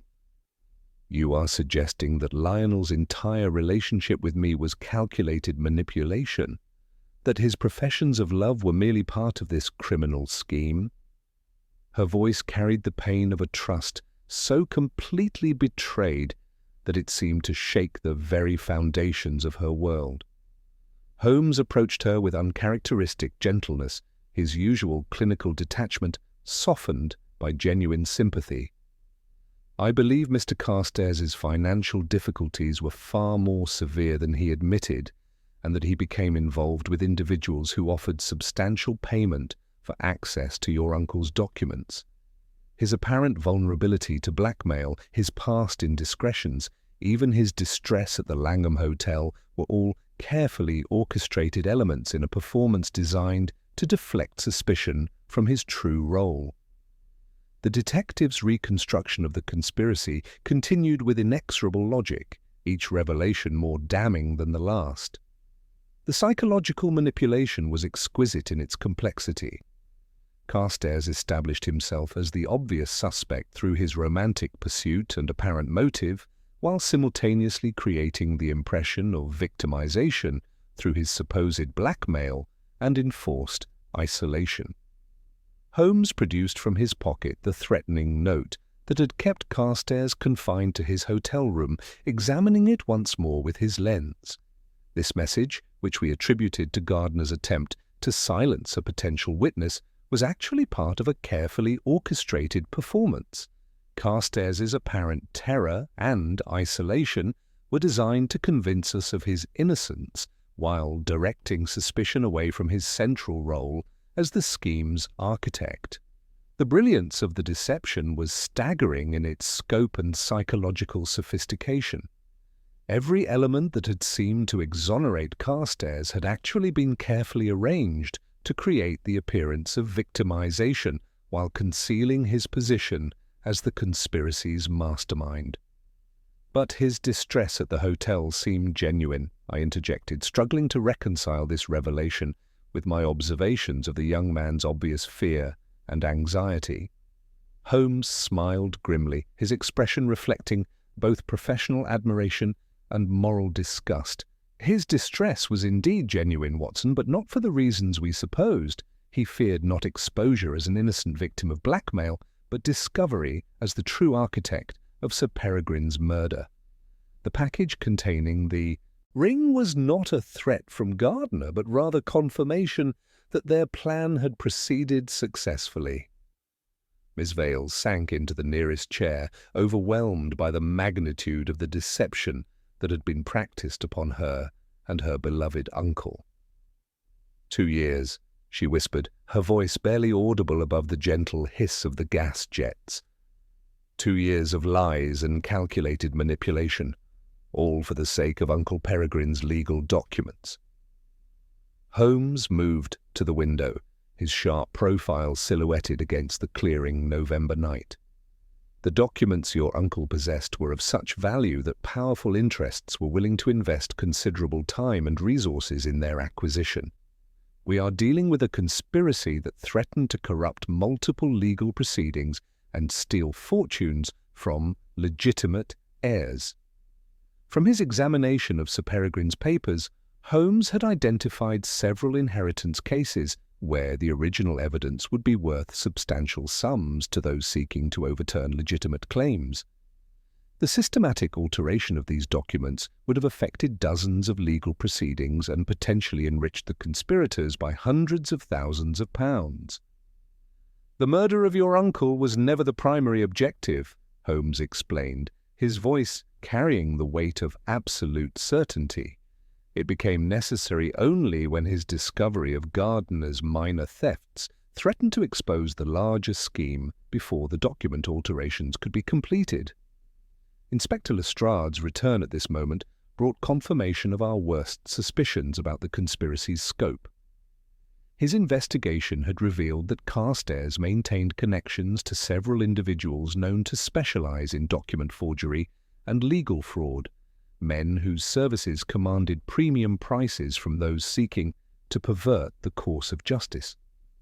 "Holmes," Lestrade reported with evident concern, "Carstairs's debts are far more extensive than he admitted, and his creditors include some very dangerous characters indeed. We've also discovered evidence suggesting he's been cultivating relationships with other households where similar legal documents might be vulnerable to alteration." Holmes gathered the evidence we had accumulated, his expression showing the focused determination of a general preparing for the final phase of a complex campaign. "Inspector, we must move immediately to apprehend Mr. Carstairs before he realizes that Gardner's arrest has exposed their entire operation. The conspiracy against Sir Peregrine was merely one element in a broader scheme that would have corrupted the very foundations of English justice." As we prepared to leave the study where so much deception had been practiced, Holmes cast one final glance around the room where Sir Peregrine had met his terrifying end. The elaborate supernatural display, the carefully orchestrated timing, the psychological manipulation of witnesses and suspects alike, all had served to conceal a conspiracy of breathtaking scope and ruthless efficiency. The face seen in the fire had indeed been real, but it represented not supernatural intervention, but the calculated evil of men who would corrupt justice itself for financial gain. Yet their very success had contained the seeds of their destruction, for the elaborate nature of their deception had left traces that methodical investigation could follow to its inevitable conclusion. The November fog had begun to lift entirely as we emerged from the house, revealing a clear night sky brilliant with stars. Whatever final confrontation awaited us with the true architect of this conspiracy, I knew that Holmes would pursue it with his characteristic relentless logic until every deception was exposed and every question answered. The game, as Holmes would say, was afoot, and the most dangerous player had yet to be taken. Our urgent journey through the fog-shrouded streets toward the Langham Hotel found Holmes in that state of concentrated intensity which invariably preceded his most perilous confrontations. The revelation of Carstairs's true role as the conspiracy's architect had transformed our entire understanding of the case, yet I sensed, from my companion's rigid posture and the set of his jaw, that he anticipated further complications before this elaborate scheme could be fully unravelled. "The psychological sophistication troubles me greatly, Watson," Holmes observed as our hansom navigated the treacherous streets, now accompanied by Inspector Lestrade in a police conveyance. "A man capable of orchestrating such an elaborate deception over the course of 2 years possesses both the intelligence to anticipate exposure and the resources to arrange his escape accordingly." The hotel's night manager met us in the lobby with evident distress, his professional composure strained by events that had clearly exceeded his experience in maintaining discretion for the establishment's clientele. "Gentlemen," he reported in lowered tones, "Mr. Carstairs settled his account not 30 minutes ago and departed with considerable haste. He left specific instructions that no information about his movements be provided to any inquiries." Holmes's expression darkened with the realization that our quarry had somehow learned of Gardner's arrest and taken immediate steps to escape the consequences. Our examination of Carstairs's abandoned rooms revealed evidence of hasty but methodical preparation. Documents had been burned in the fireplace, leaving only charred fragments, while a hidden compartment beneath the escritoire yielded materials that confirmed our worst suspicions about the conspiracy's scope. "Observe, Watson," Holmes said, holding up several sheets of expensive paper bearing the distinctive Langford watermark. Sufficient materials for dozens of forged documents, along with samples of various legal seals and official stamps. This was indeed the headquarters of a systematic campaign against the integrity of English jurisprudence. Among the remaining papers, Holmes discovered a railway guide open to the evening departures for Liverpool, and beneath it a half-sheet bearing a penciled list of names that made his eyes flash with cold recognition. Fitzmartin, Harrowby, Temperley. "These represent some of the most prominent inheritance cases currently before the courts," he observed grimly. "Had this conspiracy succeeded, hundreds of thousands of pounds would have been stolen from legitimate heirs." "Euston Station," Holmes announced with sudden decision. "He will not risk the continental routes while the Yard is alert. Liverpool offers the America packet, but first he must complete arrangements with his confederates." The great iron and glass cavern of Euston Station roared with the sounds of evening departures under the harsh glare of gas lamps. Holmes, with that protean ability which never failed to astonish me, altered his entire bearing in an instant. His hat came down over his eyes, his shoulders rounded, and a sallow pallor seemed to creep into his features as he assumed the aspect of a shabby railway porter whose life had been spent in the drafts of such platforms. "Note the left luggage office," he murmured without turning his head, as we threaded our way through the crowds. "Its clerk watches too attentively for a man whose chief interest should be tickets and parcels." We had not long to wait. Lionel Carstairs appeared near the bookstall, his collar raised against the night air, a black valise in one hand while his eyes moved restlessly from face to face with the nervous quickness of a hunted animal. As he feigned interest in the evening papers, a gaunt man with a faded ulster and a healed scar across his temple shouldered gently against him, murmuring indistinguishable words. A slip of pasteboard passed invisibly between them before Carstairs turned toward the left luggage counter. "Now, Lestrade," Holmes breathed, and the inspector materialized from behind a pillar with 2 constables at his heels. Carstairs had just presented his claim ticket when Holmes, maintaining his porter's voice, addressed him with rough civility. "Beg pardon, sir, you dropped this out yonder." Carstairs turned, and in that instant Holmes's hand closed upon his wrist while Lestrade's grasp secured his shoulder with professional certainty. The valise fell, bursting open upon the tiles and scattering papers like startled birds. For one moment the young man's face displayed naked terror before, With desperate motion, he thrust his free hand toward his mouth where a tiny folded paper lay concealed. Holmes's fingers anticipated the move with cruel precision. "Not the old trick, Mr. Carstairs. We have had enough of chemical confidences for one evening." The struggle was brief. Within minutes, both Carstairs and his scarred confederate stood in the station office, handcuffed and defeated. Holmes unfolded the paper he had plucked from Carstairs's mouth, revealing a claim ticket for Charing Cross, together with a penciled time and the single word, Fitzmartin. "Your industry has been admirable, Mr. Carstairs," Holmes observed, his voice carrying the weight of absolute judgment.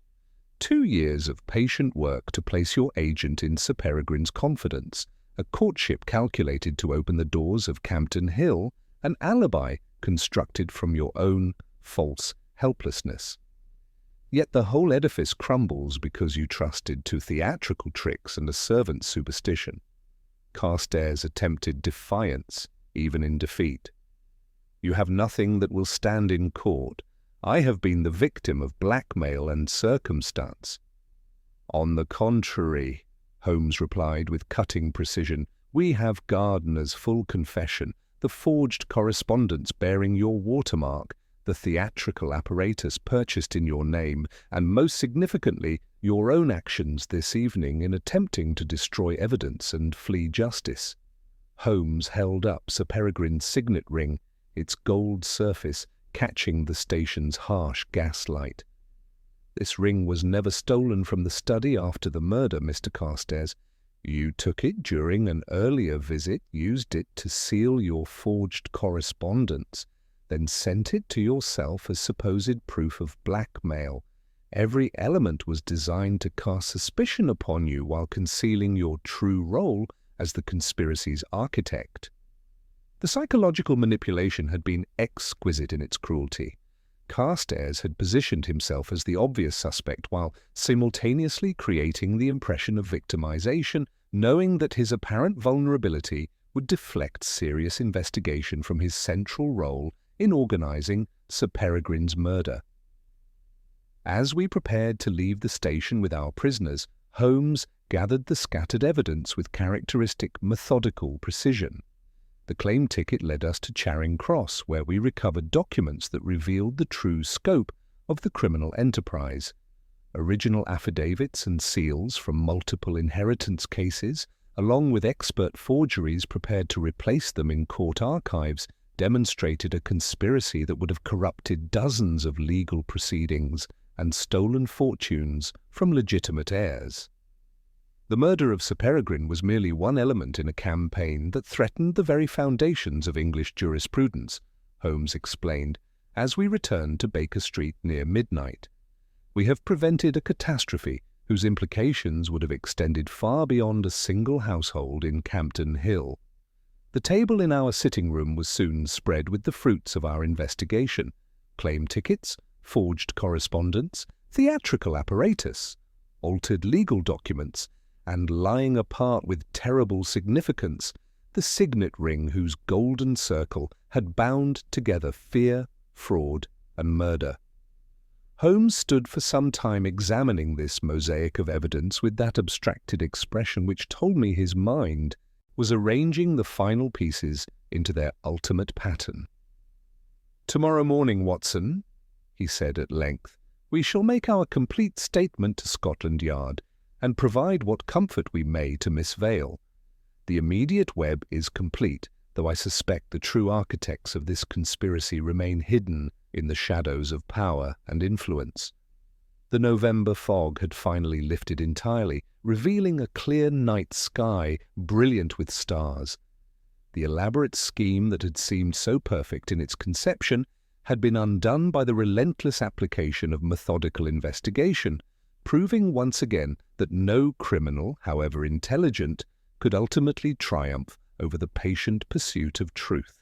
Yet as Holmes's words lingered in the crisp air, I sensed that our victory, complete as it was, had revealed only the visible portion of a corruption that extended into the highest circles of London society. The face seen in the fire had indeed been real, but it represented not supernatural intervention, but the calculated evil of men who would corrupt justice itself for financial gain. Justice had triumphed in this instance, but the game, as Holmes would say, was far from over. The pale November sun cast long shadows across our Baker Street sitting room as Holmes arranged the final pieces of evidence with characteristic precision, each document and artifact positioned to tell its part in the extraordinary tale we had just unravelled. Inspector Lestrade, whose weathered features bore the satisfaction of a complex case brought to its proper conclusion, watched with professional admiration as my companion prepared to deliver his final exposition on what the morning papers had already dubbed the Campden Hill Mystery. Miss Vale arrived at precisely 10 o'clock, her composed bearing a testament to the remarkable strength of character that had sustained her through these trying revelations. Though the discovery of Carstairs' elaborate deception had shaken her profoundly, she faced the truth with the same quiet dignity that had marked her conduct throughout our investigation. "Miss Vale," Holmes began, his voice carrying that blend of professional satisfaction and genuine sympathy which marked his finest moments, "I believe you deserve a complete understanding of the conspiracy that cost your uncle his life and very nearly corrupted the foundations of English justice itself." He moved to the window, his sharp profile silhouetted against the morning light as he began his methodical reconstruction.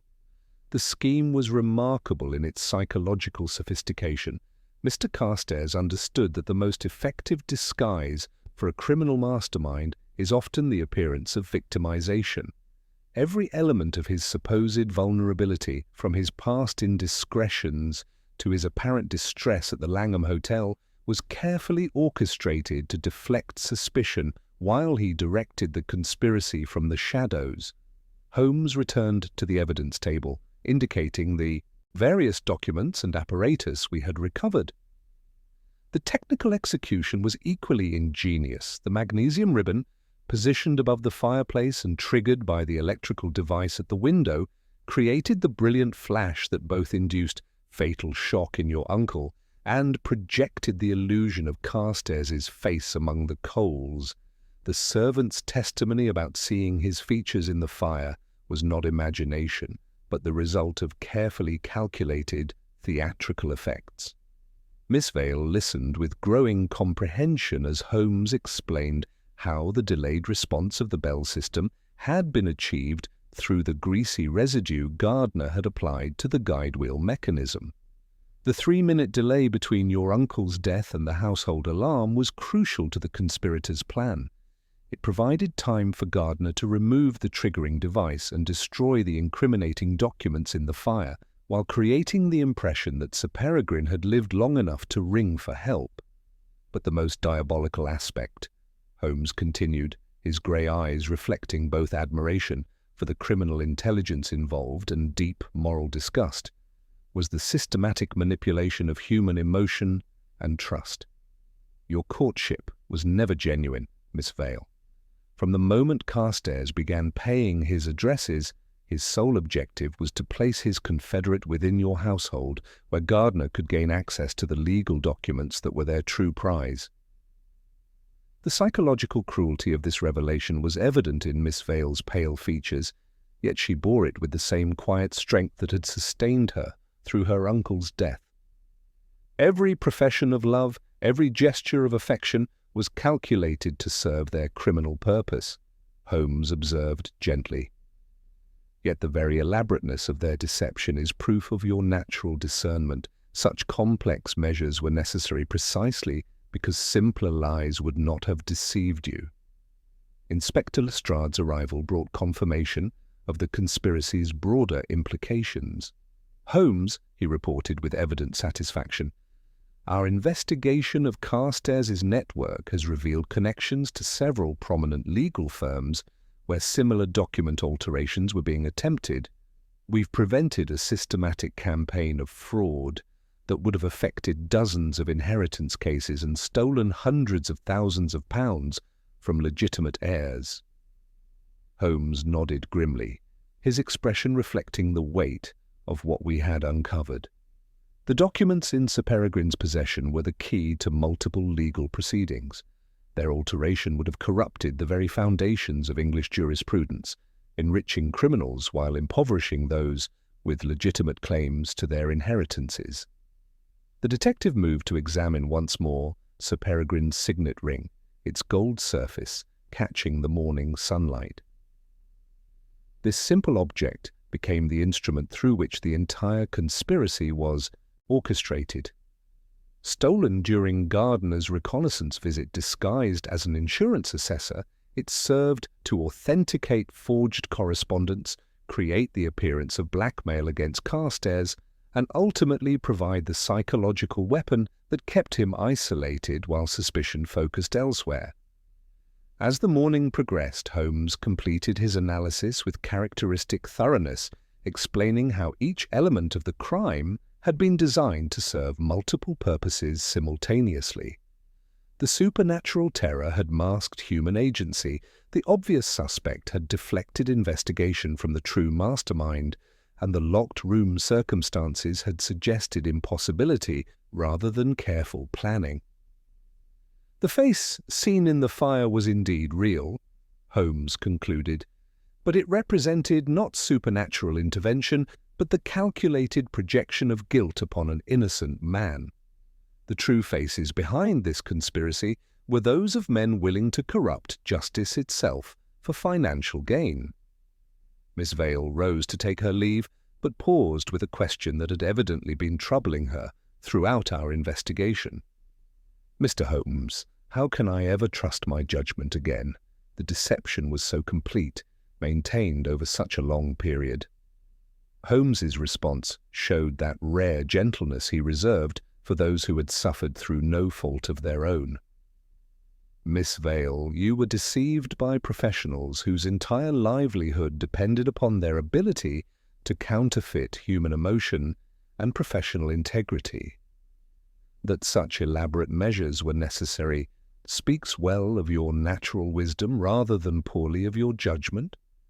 Time will heal these wounds, and you will find that your uncle's vindication provides a foundation upon which to rebuild your faith in human nature." As the afternoon shadows lengthened across our sitting room, Holmes stood once more at the window, his keen profile reflecting the satisfaction of a complex puzzle finally resolved. The elaborate scheme that had seemed so perfect in its conception had been undone by the relentless application of reason and observation, proving once again that no criminal, however intelligent, could ultimately triumph over the methodical pursuit of truth. "Watson," he observed, with that philosophical tone which marked the conclusion of our most significant cases, "we have witnessed the corruption of learning, the perversion of trust, and the weaponization of human emotion in service of greed. Yet we have also seen these evils defeated by patience, logic, and the unwavering pursuit of justice. The game continues, but today, at least, truth has prevailed against the most elaborate lies that criminal intelligence could devise." Holmes returned to his chair and reached for his pipe, that familiar gesture marking the transition from active investigation to contemplative reflection. The evidence of our successful investigation lay spread across the table like the pieces of a complex puzzle finally assembled into its proper pattern, each element now revealing its true significance in the grand design of deception we had unraveled. The November afternoon had given way to evening as we sat in comfortable silence, the fire burning peacefully in the grate, casting no supernatural visions, offering no riddles beyond the simple comfort of warmth and light. Whatever new mysteries awaited us in the fog-shrouded streets of London, I knew that Holmes would meet them with the same relentless logic that had exposed the terrible secret behind the face seen in the fire. The extraordinary had been revealed as merely elaborate contrivance, and the ordinary had been restored to its rightful place, proving once again that reason patiently applied remains humanity's greatest weapon against the forces of deception and evil.